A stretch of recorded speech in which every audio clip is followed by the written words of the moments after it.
Barbacoa is succulent, delicious, a Mexican classic, but sometimes it can feel like there's a lot of prep going on, or maybe it just takes a while for it to be ready, honestly. But with this instant pot recipe, you have options. It's gonna cut the time right in half, making it so accessible, and the flavors are so delicious still.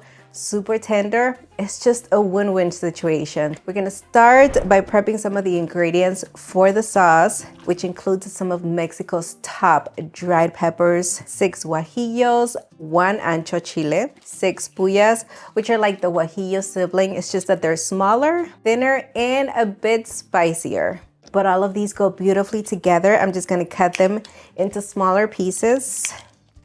I've already removed all of those seeds, the stem, wipe them clean with a damp paper towel. These are good to go. Now let's roughly dice half of a white onion. Additionally, we're also gonna need 6 peeled garlic cloves. For the meat, I'm gonna be using 2 pounds of beef shank and 3 pounds of boneless chuck roast. Now, when I have a little bit of, dough to spare, I prefer to go with chuck short ribs, but those are a little bit more expensive.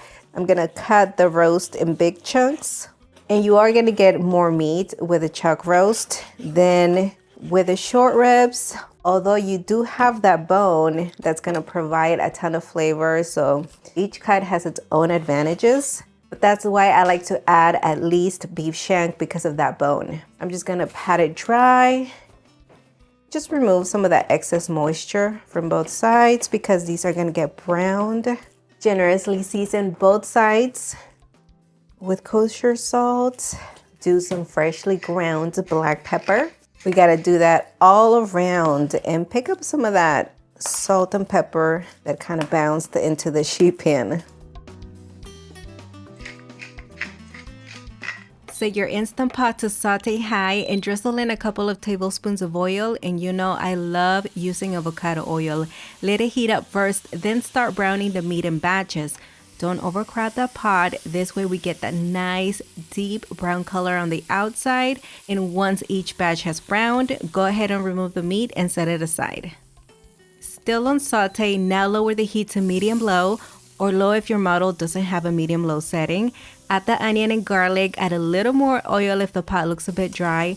Once they've softened slightly, add in the spices, starting with half a teaspoon of cumin seeds, 1 teaspoon each of dried thyme and dried marjoram, half a teaspoon of whole allspice, 5 whole cloves, and 1.5 teaspoons of Mexican dried oregano. Toast the spices slightly for about a minute.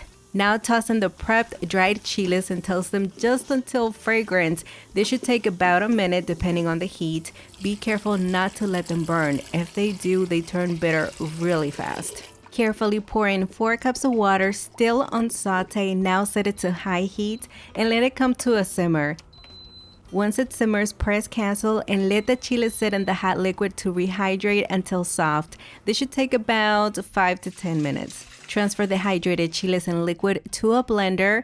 Now add 1 teaspoon of kosher salt, 2 tablespoons of white distilled vinegar. Blend until completely smooth, until the chili skins have fully broken down. If the texture isn't silky smooth, go ahead and strain the sauce. Now return the browned meat into the Instant Pot. Pour in the sauce, 4 cups of water to cover the meat, but don't go over the max line. A Mexican cinnamon stick, also known as canela, and 3 bay leaves.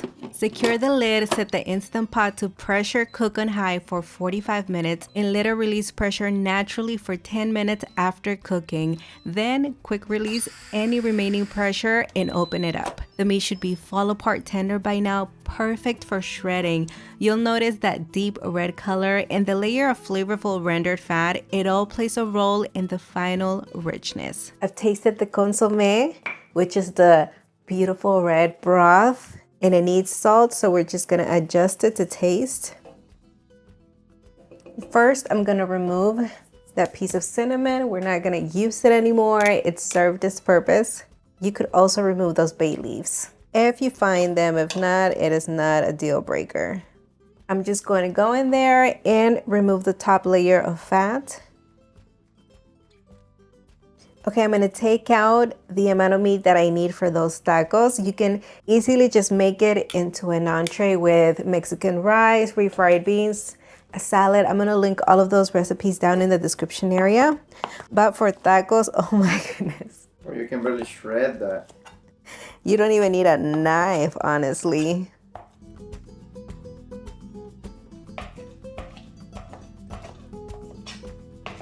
All right, let's bring a plate because guess what? I want to be able to pour some of that consommé over the barbacoa.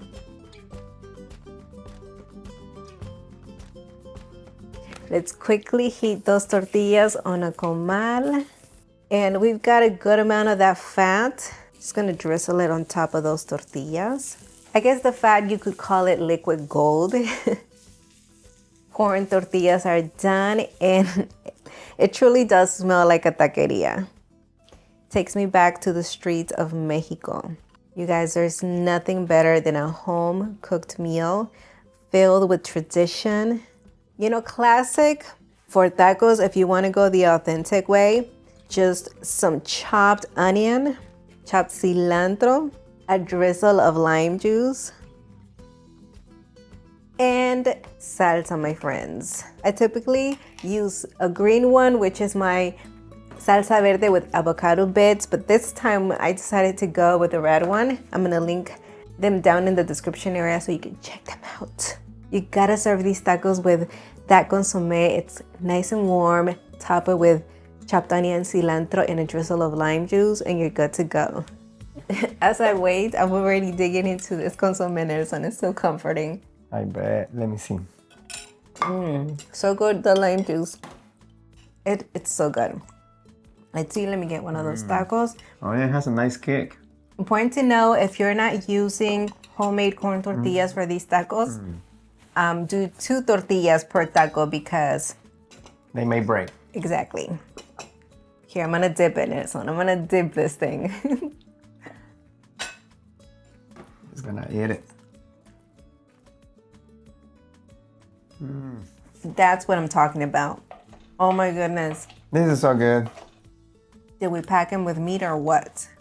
Oh yeah. If you can, make homemade corn tortillas. Even in Mexico, that's a luxury.